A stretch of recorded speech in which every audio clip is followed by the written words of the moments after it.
Let me show you something. Get my wallet out.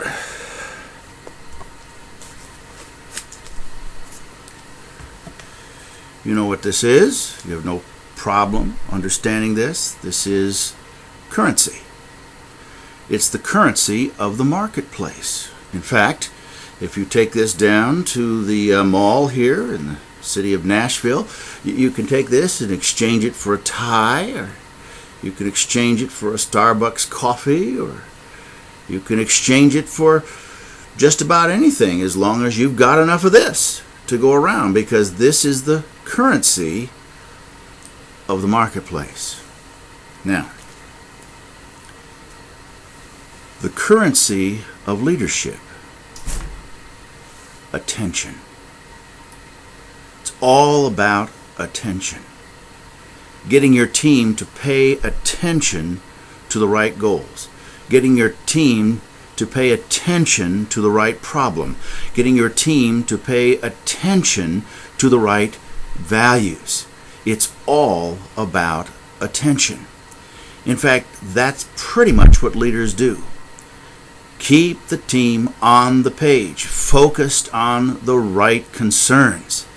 Get them to pay attention. Now, it just so happens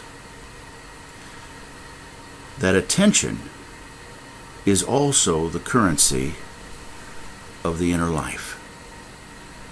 Paying attention to what God is saying, what God is doing, and where God is leading. One of the great pictures of this from the Old Testament, let me share it with you. Exodus chapter 3. Now Moses was tending the flock of Jethro, his father-in-law, the priest of Midian. And he led the flock to the far side of the desert and came to Horeb, the mountain of God. There the angel of the Lord appeared to him in flames of fire from within a bush. And Moses saw that though the bush was on fire, it did not burn up. So Moses thought, I will go over and see this strange sight, why the bush does not burn up. And when the Lord saw that he had gone over to look, God called to him. First, to grab your attention. That's God's desire. And once he has your attention, God called out to him and to us. The rabbis will say that that day in the desert there were two miracles. The first is that the bush burned without being consumed. And the second is that Moses looked long enough to notice that the bush burned without being consumed.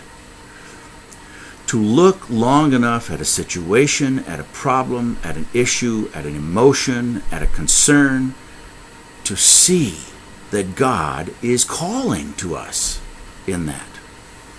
Now, with that in mind, how can we pay attention? Obviously, we read our scriptures and we listen to those who preach to us, and we plunge into our spiritual readings and we sing our songs of praise. But let me suggest two more ways in which you can pay attention, even in the course of your everyday work as a leader. You can do so through your imaginings and through your mutterings. Imaginings. God has chosen to speak to us through our imagination. You find it over and over and over again in the scriptures, where we look at sheep and imagine the Lord as our shepherd, where Moses throws down the staff and it turns to a snake, and he picks it up and imagines the power of God, where we look at a door and imagine Jesus Christ. All the way through, Imagination is the way that God speaks to us.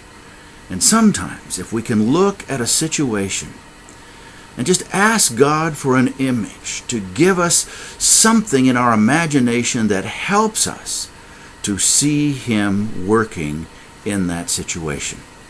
It's a wonderful way to pay attention. But not only with our imaginings, but also with our mutterings. Everyone engages in self-talk. We have to. It's the way we manage our lives. Sometimes we're giving ourselves instructions on where to go next, and sometimes we're patting ourselves on the back for the job that we've done, and sometimes we're organizing what needs to be done in our lives, and sometimes we're practicing speeches we need to give at a later time or probably don't need to give at a later time.